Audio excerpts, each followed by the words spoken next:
হে হৰি নাৰায়ণ, কি কৰোঁ মই এই ল'ৰাটোৰ লগত? মুখ ফুলাই বহি আছে, তাক বোলে এতিয়ালৈকে কোনোৱে ৰাখি পিন্ধা নাই। চাওকচোন বাৰু কি কৰোঁ মই এতিয়া? ৰাখিটো বাৰু তেনেকুৱা বস্তু নে কওকচোন?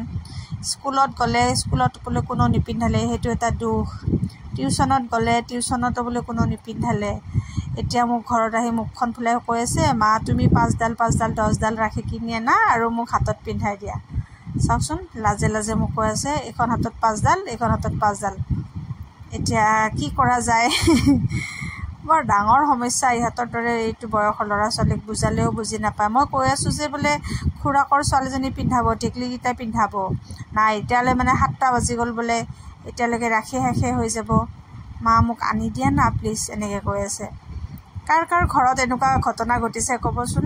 কাৰণ এইখিনি বয়সৰ ল'ৰা ছোৱালীবিলাকে যিহেতু নাজানে, সিহঁতে আচলতে ফূৰ্তি পায়, মানে ৰাখি পিন্ধোৱা উৎসৱটো ফূৰ্তি পায় আৰু দাদাক বা ভনীয়েকো বিচাৰে। ছোৱালী যাৰ ঘৰত ছোৱালী আছে তেওঁ বিচাৰি থাকে কাক ৰাখি পিন্ধাম, আৰু যাৰ ঘৰে এয়া তাৰ পৰা তালৈকে বোলে ৰাখি পিন্ধিব। চাওকচোন কি কৰোঁ মই এতিয়া? মই কৈছোঁ যে অকণমান সময় ৰখা, আমাৰ টিকলি মাইনা আছে পিন্ধাব। নাই, নৰখে, নুশুনে মোৰ কথা। এতিয়া বাৰু যি নহওক, বহু অপেক্ষাৰ পিছত মানে আমাৰ ভাড়াঘৰৰ টিকলিজনীয়ে তাই দাদাকক মাতি আনিলে, আৰু তাইও সাজু হৈ আছিলে দাদাক কেতিয়া টিউশ্যনৰ পৰা আহিব আৰু ৰাখি পিন্ধাব। আৰু তেনেতে মানে তাৰ মনৰ কামনা পূৰণ হ'ল বাৰু। যি নহওক, তাই ধুনীয়াকৈ এইখিনি যিখিনি পাৰিছে এনেকৈ যোগাৰ কৰি কিনে ৰাখি এডাল পিন্ধাই দিলে।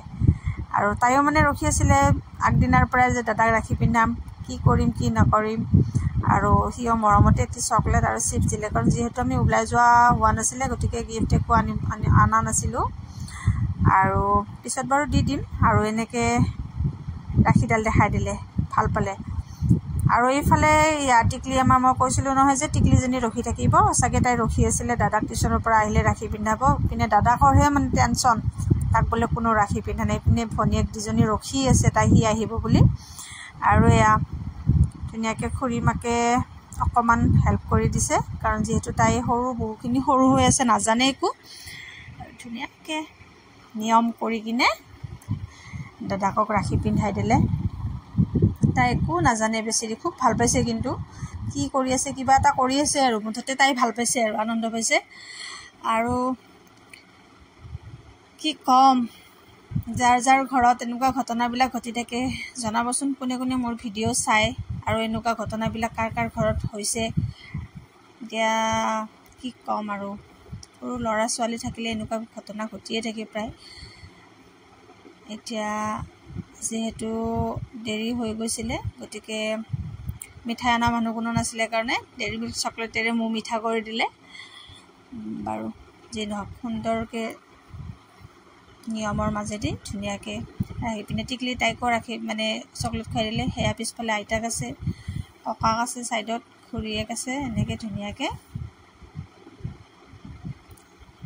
ৰাখি পিন্ধা উৎসৱ পালন হৈ গ'ল। আৰু যি কি নহওক, সিহঁতে সুখ পালে, সেইখিনিয়ে আমাৰ কাৰণে মনত যথেষ্ট আনন্দৰ কথা। গতিকে তাইও কিবা এটা বুজি পাইছে, ভাল পাইছে।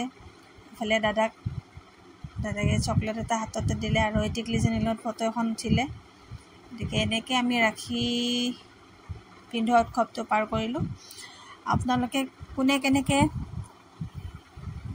কাক ৰাখি পিন্ধালে, মানে কোনে কাৰ কাৰ ঘৰত এনেকুৱা টেনশ্যন হৈছে যে ৰাখি পিন্ধাব মানুহ নাই, ৰৈ আছে, কান্দা কাটা হাহাকাৰ কাৰ কাৰ ঘৰত হৈছে, সকলোৱে জনাবচোন। আৰু এয়া তাই এনেকৈ নমোও দিছিলে দেই ভগৱানক। তাই সেইখিনিও বুজি পাইছে যে তাতে ধূপ চাকি জ্বলাইছে, নমো দিব লাগে। আৰু এয়া খুব ধুনীয়া পৰিৱেশ এটাৰ মাজত এনেকৈ ৰাখি পিন্ধোৱা উৎসৱ পাৰ হ'ল।